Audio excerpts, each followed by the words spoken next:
Mi invitado de hoy es bisnieto, nieto e hijo de actrices y de actores.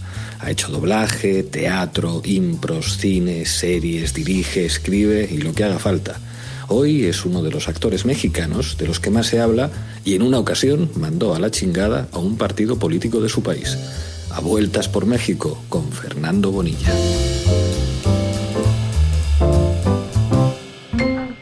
Fernando Bonilla, muchísimas gracias por atender a Canal Red.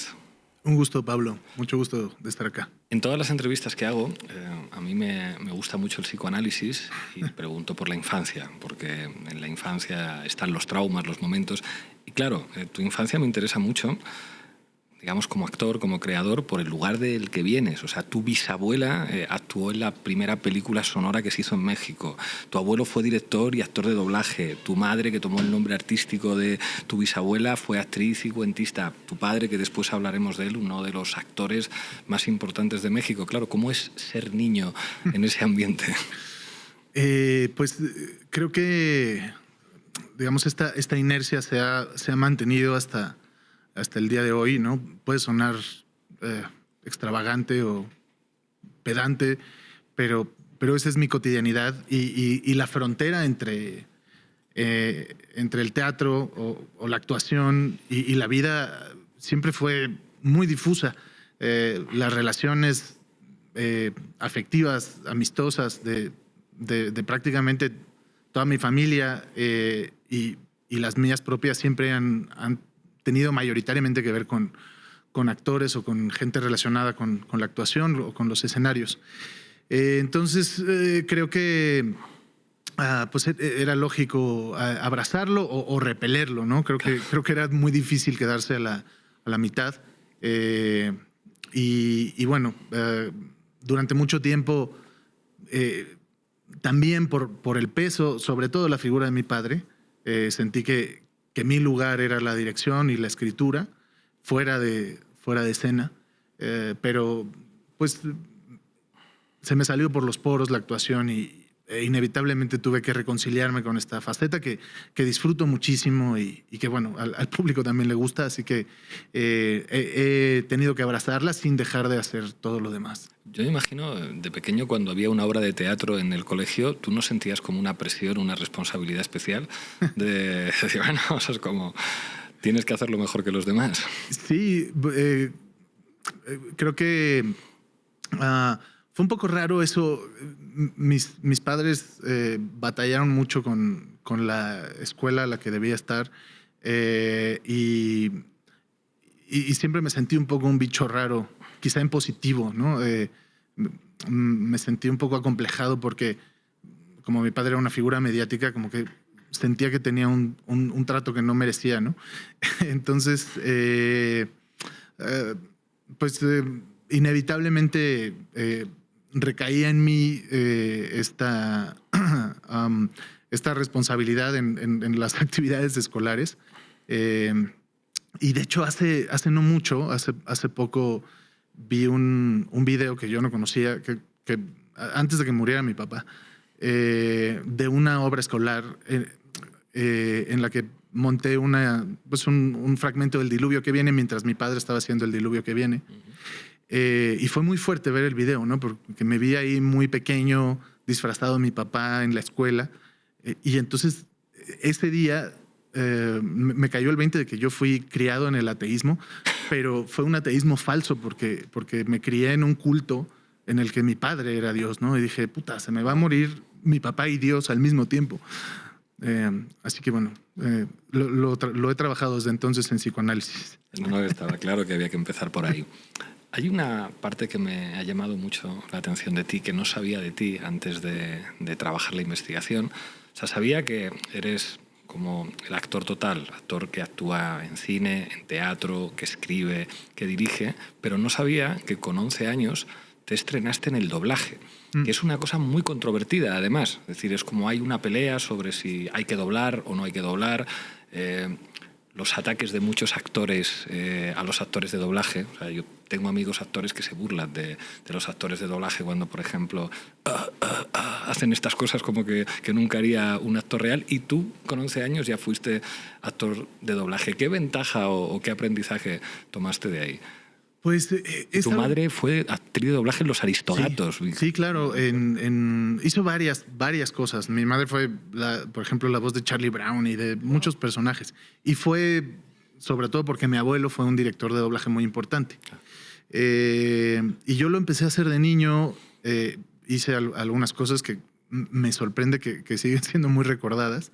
Y que tienen una afición importante. Eso me llama mucho la atención. Y es una disciplina de la que me alejé hace mucho tiempo.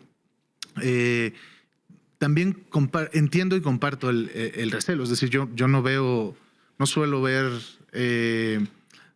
películas dobladas, a menos que sean de animación, y aún así me cuesta.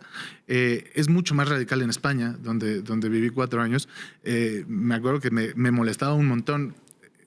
Digo, que hay cines muy selectos en donde puedes ver películas en versión original. Los Noir, los Verdi y los demás, exacto. Es todo doblado, claro. Pero el colmo fue una vez que dije, bueno, iba a ver una película argentina, no me acuerdo cuál era, y dije, me voy a dar la oportunidad de ir a un cine en la Gran Vía, y estaba doblada. Y no, me salí. Una película argentina. Castellano peninsular. Sí. Entonces, lo entiendo, es un oficio que también tiene sus bondades, particularmente en la animación. Siempre le he encontrado más sentido, claro, e incluso ventaja, porque el proceso natural de la interpretación vocal, ¿no? para un producto animado, pues es con los actores leyendo en frío, y sobre eso se suele animar. Y yo creo que tú como actor, cuando le pones voz a un personaje ya diseñado y a una imagen que ya puedes identificar, creo que tienes más herramientas para caracterizar mejor con la voz, ¿no? Entonces, por eso creo que es común que haya películas en que se diga que el doblaje es mejor que la versión original, pero sí, definitivamente a un actor de carne y hueso se le quita con el doblaje pues el 50% de su trabajo. Claro, aquí hay un debate. O sea, primero lo de el daño que hemos hecho o ha hecho el doblaje que se hace en España, en América Latina, de cuando te llegan las películas dobladas por actores y actrices de doblaje españoles, que imagino cómo tiene que sonar acá. Pero yo estudié el primer curso de cine en Metrópolis, en una academia que hay en Madrid, y el director nos explicaba una cosa que tenía razón. Decía, aunque todos aquí vemos cine en versión original, nuestra capacidad de juzgar el desempeño de los actores y las actrices en un idioma que no es el tuyo es mucho peor. O sea, te suenan mucho mejor, pero en realidad porque tienes menos elementos para valorar cómo están actuando. Y luego, para un director de cine, tener al espectador leyendo subtítulos es una aberración. O sea, está haciendo para que no leas, está haciendo para que la experiencia sea diferente. Entonces, te acostumbras a leer hasta el punto, además, de que muchas veces dejas de oír y vas leyendo. Entonces, nos decía como no desprecien tanto el doblaje, porque a veces el doblaje puede acercarse más a lo que el creador o los creadores de la película querían. Y es verdad que es como seguramente un debate interminable, y lo que decías de los dibujos animados, pues claro que tiene mucho más sentido, pero interesante. Es muy interesante. A mí, por ejemplo, cuando estudié en Madrid, había muchas películas históricas que no había manera de ver si no era doblada. Y creo que lo que me sucedía como audiencia es que me costaba mucho entrar en ficción. Entonces me acostumbré, pero pues ejercitaba un ojo mucho más analítico, y estabas poniendo atención a la realización técnica, claro, al montaje, al guión, porque no podías envolverte en la historia, ¿no? Pero bueno, además de las cualidades artísticas, también tiene un historial político importante, ¿no? Es decir, cuando el cine se entendió como una narrativa que podía convenir para ciertos propósitos, me parece que en la Italia fascista se empezó a doblar el cine para manipular los mensajes de las cintas. Y también por eso en Estados Unidos hubo históricamente tanto rechazo al doblaje, para que las grandes masas no consumieran cine que no fuera en inglés. Hay un doblaje mítico que no sé si conoces, en castellano peninsular, de Casablanca, en el que hay un momento en el que se menciona a los republicanos españoles. Dicen usted, al líder de la resistencia, al personaje principal, como apoyó la resistencia no sé qué, y apoyó a los republicanos españoles, dice en inglés, y lo cambian en el doblaje diciendo se opuso a la anexión de Austria por parte de Alemania, que dices, es tremendo que eso ocurriera. Familiarizado con su expediente. Le citaré solo 2 detalles. En 1935 introdujo armas en Etiopía. En 1938 luchó como pudo contra la anexión de Austria. Te quiero preguntar, la primera pregunta sobre tu padre es, digamos, cómo él vive una transición del cine clásico mexicano al dominio de Televisa en buena parte de las producciones y cómo él, digamos, tiene que bailar y a veces enfrentarse a eso. Háblame de esto, que me interesa mucho porque México quizá es la primera potencia del cine en castellano desde hace muchísimos años. ¿Cómo influye en eso que Televisa empieza a ser dueña de casi todo lo que se produce? Pues es un tema muy amplio. Mi padre siempre se sintió con muy mala suerte respecto a las épocas en las que le tocó trabajar. Es decir, digamos, los años más fértiles de su carrera, pues sucedieron ya después del declive de la llamada época de oro del cine mexicano y antes de que pues, el cine volviera a tomar cierta fuerza. Es decir, le toca pues el monopolio absoluto de Televisa. Y creo que es difícil ahora entender lo duro y lo impenetrable que era Televisa en su momento, en términos de producción y de hábitos de consumo, ¿no? Entonces, creo que mi padre, pues por las circunstancias, le tocó abrir brecha en un camino que hoy es mucho más común y que creo que hay muchos ejemplos identificables de actores que hacemos cine, teatro y televisión y podemos navegar todas esas aguas al mismo tiempo. Antes, pues, para actores de la generación de mi padre, pues era muy, muy complicado y solamente se hacían telenovelas o bueno, solamente se trabajaba con Televisa. El cine pasa por unos años muy flacos y el teatro pues como un microuniverso. Y mi padre pues nunca dejó de hacer todo lo que quiso y lo que le llamó. De hecho, ahora justo se acaba de estrenar La Casa de los Espíritus en Amazon Prime y cuando me tocó desmontar el estudio de mi padre, ya que había muerto, encontré correspondencia con Isabel Allende. Wow. Porque él tenía los derechos para hacer La Casa de los Espíritus en los años 90 y Televisa no se decidió a hacerlo. Mi padre intentó muchísimo cambiar los paradigmas de la producción. Hizo una telenovela que se llamó La Casa al Final de la Calle. Debe haber sido esto... No, perdóneme. La Gloria y el Infierno. La Casa al Final de la Calle fue después. La Gloria y el Infierno fue en 1985 y fue la primera telenovela que se filmó como lo que hoy diríamos es una serie. Se hizo con los guiones ya escritos, ya terminados, de principio a fin, solo en locaciones naturales, no en foros, sin apuntador electrónico, con un director de cine y con actores de teatro, lo cual fue revolucionario para la época y solamente fue el final de una relación que ya no daba para más. Mi padre, cansado de toparse con pared, se fue de Televisa bastante enemistado y se fue cuando no había otras opciones, ¿no? En el mercado.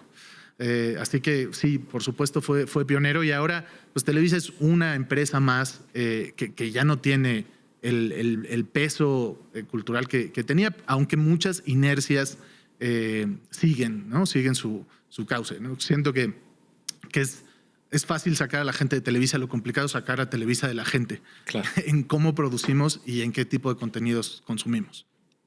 Tu padre es creador, productor y protagonista de una película mítica del cine político mexicano que es Rojo Amanecer. ¿Existe un cine político mexicano? Sí, creo que por supuesto que existe un cine político mexicano. Creo que está necesitado de reinventarse.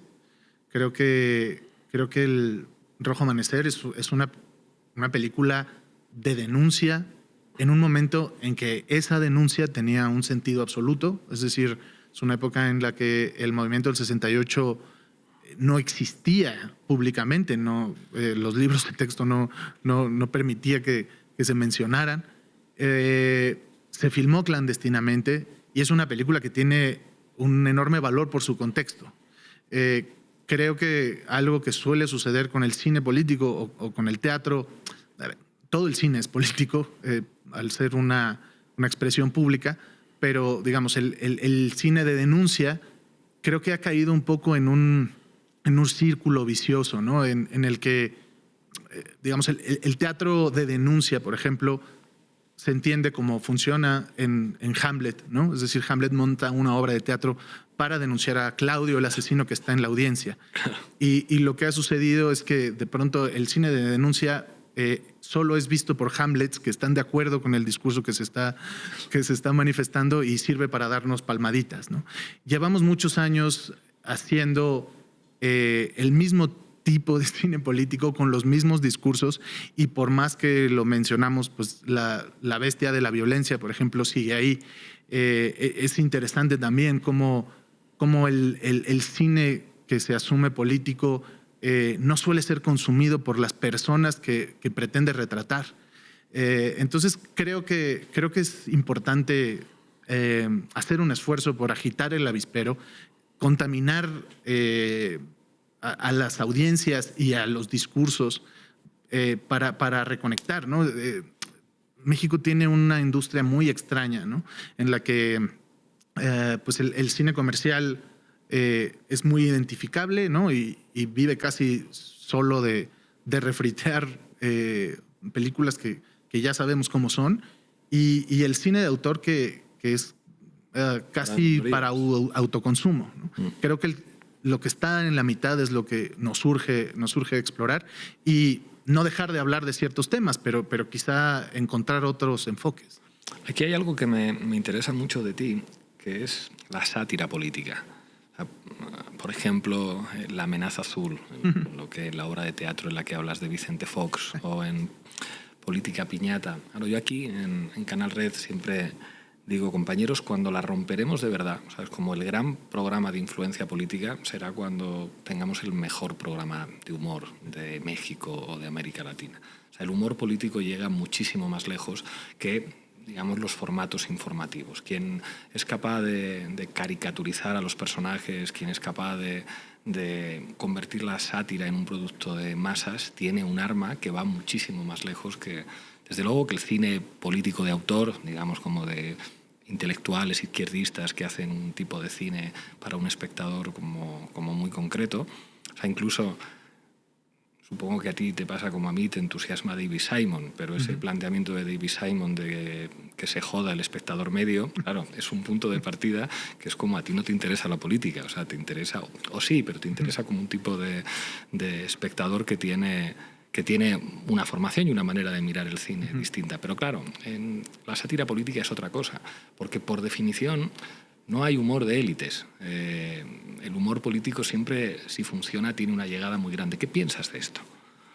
Pues sí, de acuerdo. Creo que la sátira es una herramienta muy, muy poderosa y creo que la buena sátira o la mejor es la que provoca risa independientemente de la ideología y la lectura política viene como un derivado, ¿no?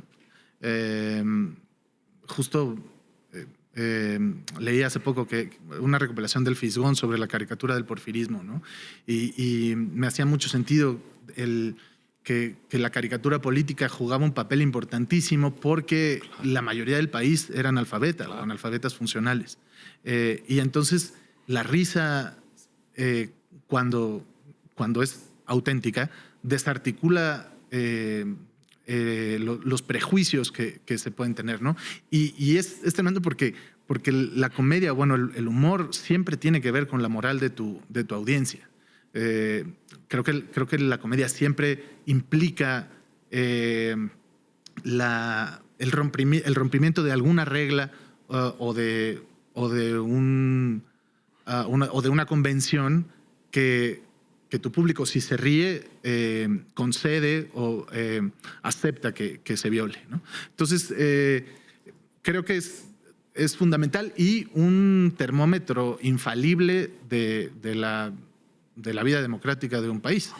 Creo que eso era algo que, por ejemplo, podíamos decir de Estados Unidos hasta hace muy poco. Es decir, por lo menos tenían... Se rían de sí mismos. Tenían la libertad de burlarse hasta el final de quien fuera, ¿no? Había un chiste fantástico, creo que era de Chava Flores, que grandísimo comediante y músico, pero que decía en sus tiempos, ¿no?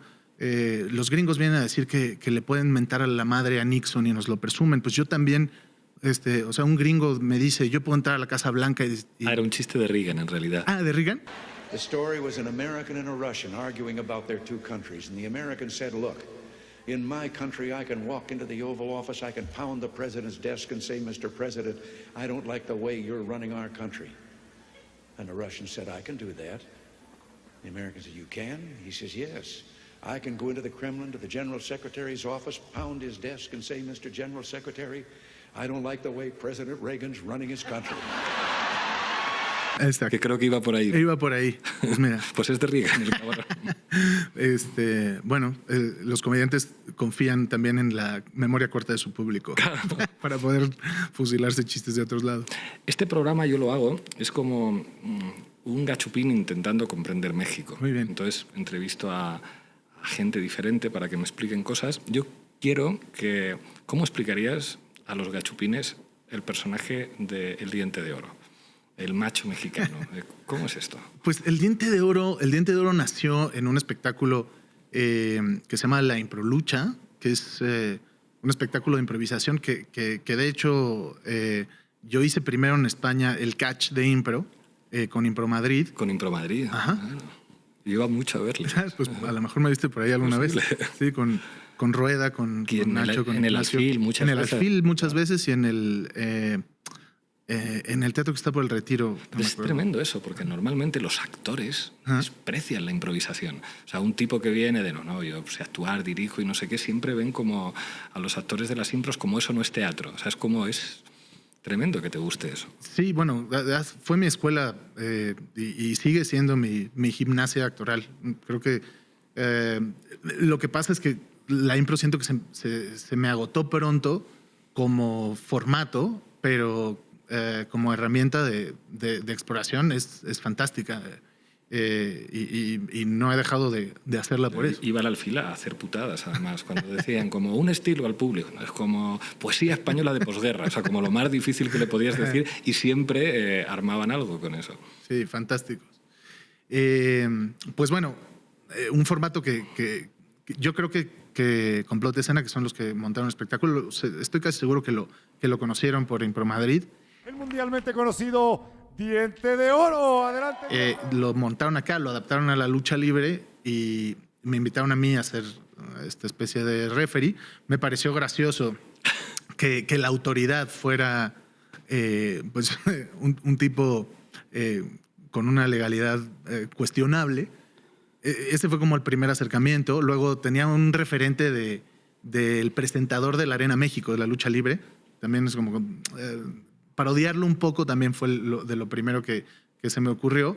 Y luego teníamos muy poco presupuesto. Entonces se me ocurrió llamarle El Diente de Oro. Y el diente era una envoltura de Ferrero Rocher en la primera función. Y entonces me subí a escena y me costó trabajo porque cada vez que proyectaba la voz se me caía. Entonces como que empecé y se le dio como esta torpeza y este tartamudeo que lo hizo muy emblemático y al público le encantó.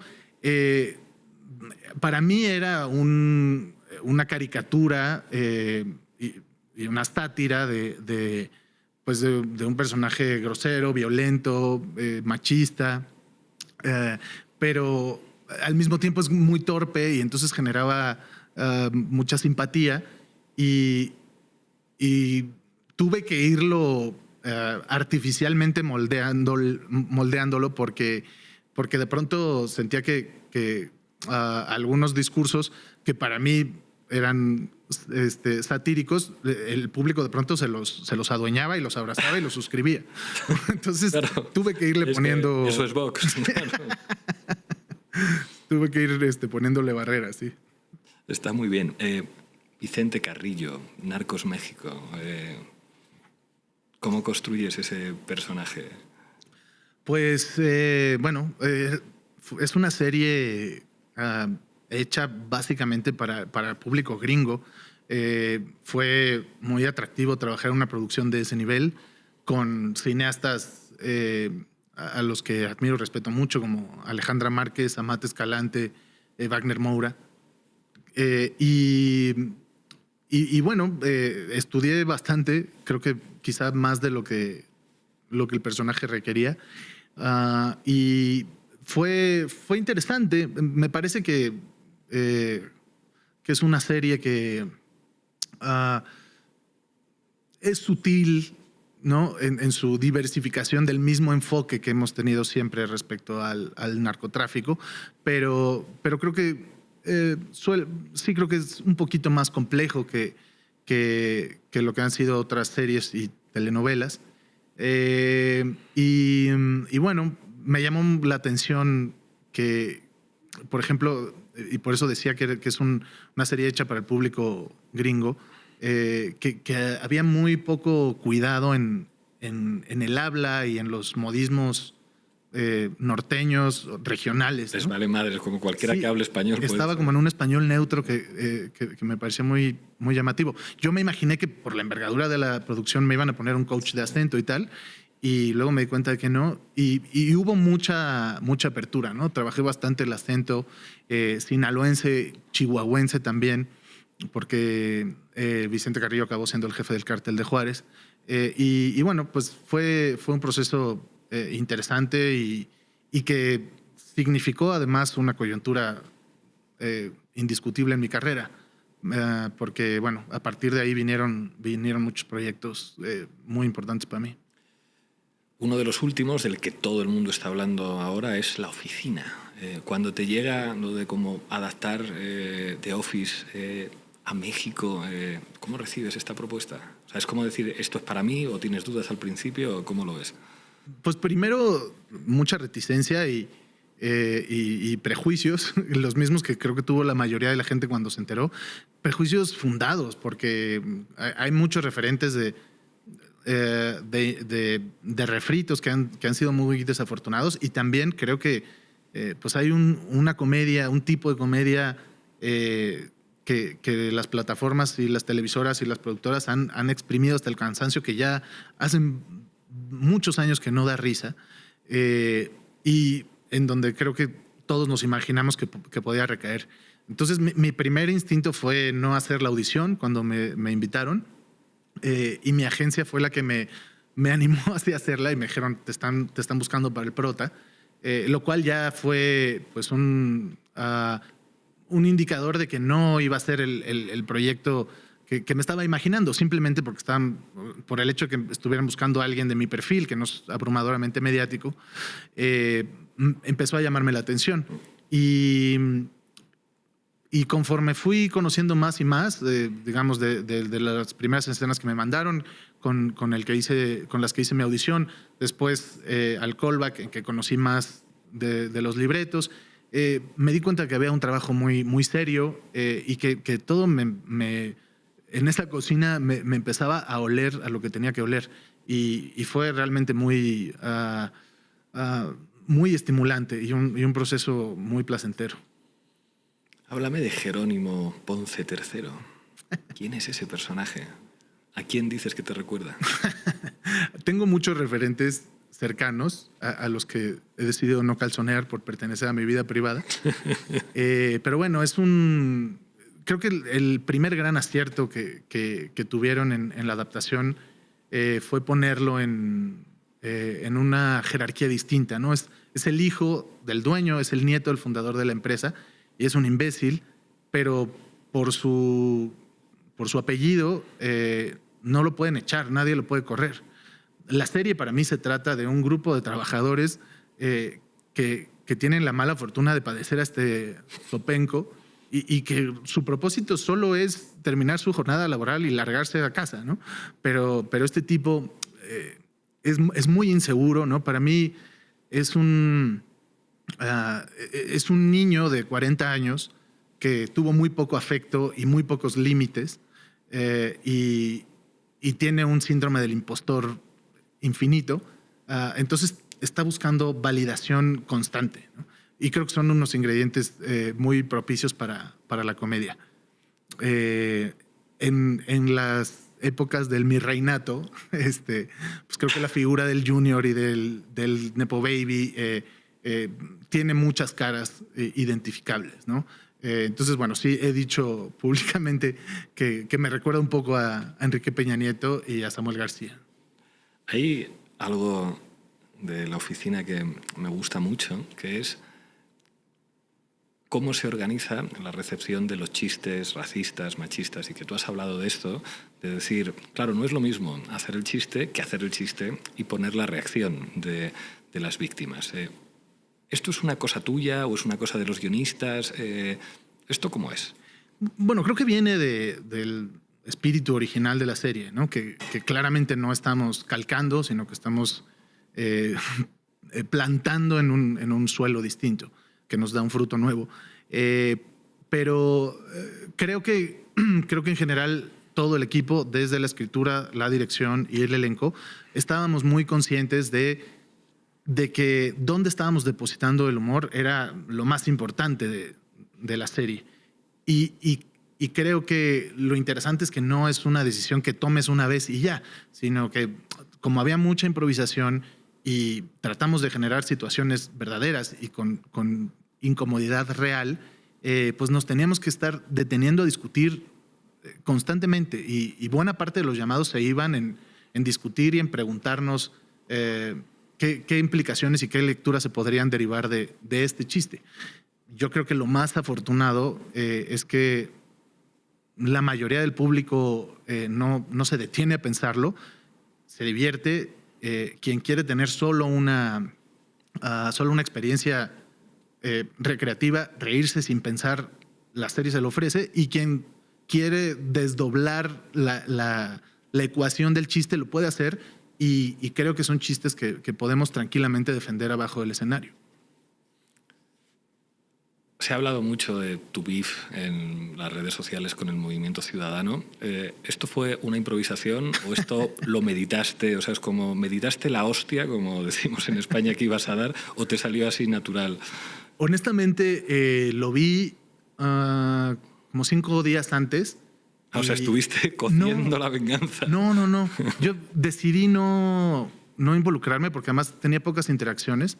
O sea, me pareció mal, pero pensé en, bueno, mejor no contesto para no darle más vuelo. Y una amiga de Monterrey me escribió y me dijo, creo que te tienes que posicionar porque no está bien que se apropien de la serie, que están usando tu cara, están usando el personaje, y es algo bastante desleal y que creo que justamente va en el sentido opuesto a la reacción tan festiva y tan honesta que está teniendo el público, lo cual es un honor para nosotros y es lo que creo que todo el mundo busca y lo estamos consiguiendo. Entonces creo que era importante diferenciar pues, que un meme que está hecho para reírse, que el público comparte, pues no tiene nada que ver con un partido político que se quiere trepar al éxito de un producto. Estamos llegando al final y aquí tengo 2 secciones que utilizo siempre en las entrevistas. Una es la rueda de reconocimiento y otra es el cuestionario. Pero como eres tú y estudiaste con Impromadrid, en la rueda de reconocimiento te voy a pedir que improvises. Vale. Yo doy un nombre propio e improvisas lo que venga. Peña Nieto. Personaje. Salinas Pliego. Junior. AMLO. Coyuntura. Claudia Sheinbaum. Seriedad. Ahora ya solamente nos queda el cuestionario. Aquí te tienes que mojar. Tu actor o tu actriz de referencia. En realidad lo tienes fácil, pero... Sí, no me iré por esa entonces. Diré... me cuesta, pero pues quizá Philip Seymour Hoffman. Ok. Director, directora. Kusturica. Emir Kusturica. Wow. Si vas a cenar con alguien y de repente le dices, tienes que ver esta película, no puedes morirte sin ver esta película, todo el mundo debería haber visto esta película, ¿qué película es? To Be or Not to Be, de Ernest Lubitsch. ¿Y serie? Serie... no soy tan de series. ¿Qué será?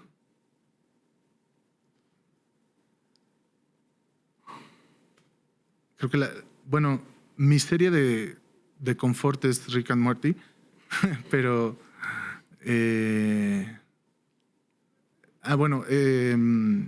¿cómo se llama? Este mundo no me era mala persona. Siempre empiezo el programa con la infancia. Ajá. Y termino con la muerte. Yo llevo ya como unos 12, 13 años haciendo entrevistas y se me ha muerto alguna gente que he entrevistado, y entonces adquiere valor la pregunta que hago para terminar todas las entrevistas, que es elegir la canción del día de tu funeral. ¿Qué canción te gustaría que, aparte ya se queda grabado, se queda, si te sobrevivo, lo sacaré? Dijo esto, tienen que ponerlo. ¿Qué canción te gustaría que pusieran en tu funeral? Eso está fácil. Un puño de tierra. Muchísimas gracias. Muchas gracias, por Pablo. atender a Canal Red. Ha sido un placer enorme. Igualmente.